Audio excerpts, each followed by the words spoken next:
కావున ప్రత్యేకత అనేది అల్లాహ్ దృష్టిలో ఉంది. 39వ సూరా జుమర్ ఆయత్ నంబర్ 15 నుండి మనం వింటున్నాం. తర్వాత అల్లాహ్ ఏమంటున్నారు? వ ఉమిర్తు లి అన్ అకూన అవ్వలల్ ముస్లిమీన్. మరియు నాకు అల్లాహ్ ఆజ్ఞ ఇచ్చాడు ఏమని?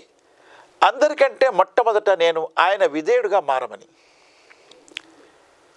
కుల్ ఇన్ని అఖాఫు ఇన్ అసైతు రబ్బి అదాబ యౌమిన్ అజీమ్. చెప్పండి ఓ ప్రవక్త, నేను భీతి కలిగి ఉన్నాను, భయము కలిగి ఉన్నాను. నేనే గనక అల్లాహ్ యొక్క ఆజ్ఞలకి విరుద్ధంగా ప్రవర్తిస్తే ఆ కఠినాది కఠినమైన ఆ దినము నేను శిక్షకు గురి అవుతానని నాకు భయం ఉంది. చూసారా, ఆజ్ఞల్ని పాటించడం వల్ల ఆనందకరమైన జీవితం ఉంటుంది. ఆజ్ఞల్ని జవదాటం వల్ల ప్రవక్తలైనప్పటికీ వారికి కూడా అల్లాహ్ వద్ద శిక్ష ఉంటుంది అని భయం ఉంది. కులిల్లాహు అబుదు ముఖ్లిసన్ లహుద్దీన్. చెప్పండి, నేను అల్లాహ్నే ఆరాధిస్తూ ఉంటాను, ధర్మం ఆయన కొరకే స్వచ్ఛంగా ఉంచుతాను.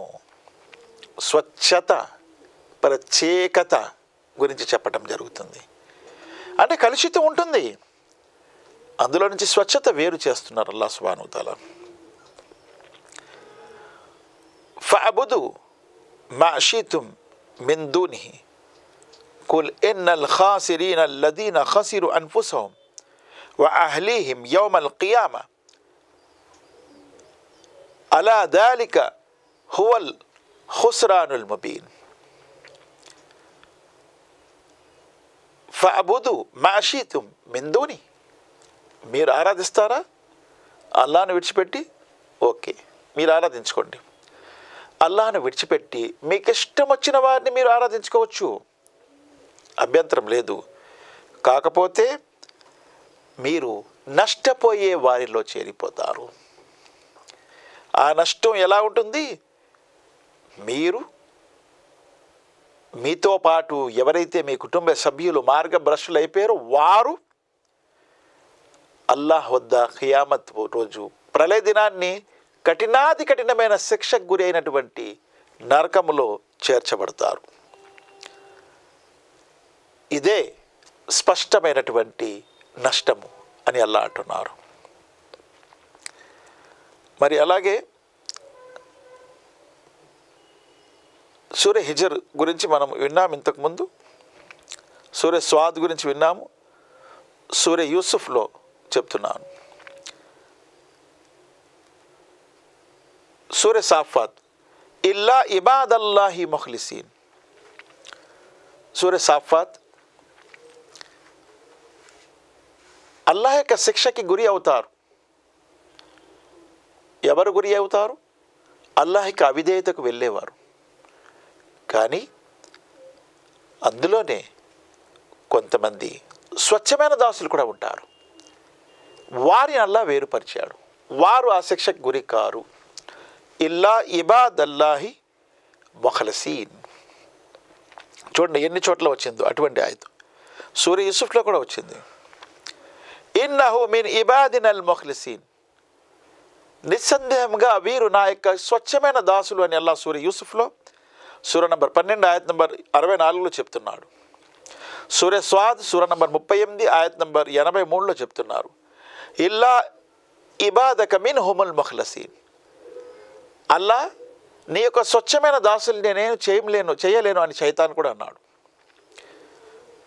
అలాగే సూర్య అల్ హిజ్ర్ సూర నంబర్ 15 ఆయత్ నంబర్ 41, 42లో ఇల్లా ఇబాదక ఇన్న ఇబాది లైస లక అలైహిం సుల్తాన్ ఇల్లా మనిత్తబాక మినల్ గావిన్. అల్లా నీ స్వచ్ఛమైన దాసులపై నా యొక్క అధికారం ఏమి చల్లదు అని అన్నాడు శైతాను. కాబట్టి దాసులందరూ దాసులేనండి, స్వచ్ఛమైన దాసులు వేరు అని తెలుస్తుంది. అందరూ చేస్తుంది ఆరాధనే, కానీ స్వచ్ఛమైన ఆరాధన. అన్ని ధర్మాలే స్వచ్ఛమైన ధర్మము, అన్ని దైవాలే స్వచ్ఛమైన దైవము, అన్ని మార్గాలే స్వచ్ఛమైన మార్గము, అన్ని సంపాదనలే స్వచ్ఛమైన సంపాదన, వేరనేది ఉంది. వద్కుర్ ఇబాదన ఇబ్రాహీం వ ఇస్హాక వ యాకూబ్ ఉలుల్ ఐది వల్ అబ్సార్. ఇక్కడ అల్లాహ్ ఏమంటున్నారు?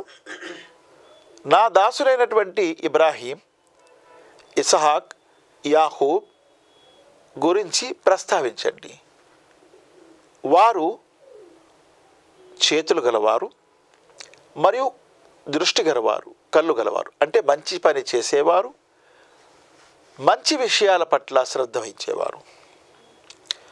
ఆ దాసుల గురించి ప్రస్తావించండి. ఇబ్రాహీం, ఇస్హాక్, యాకూబ్ గురించి.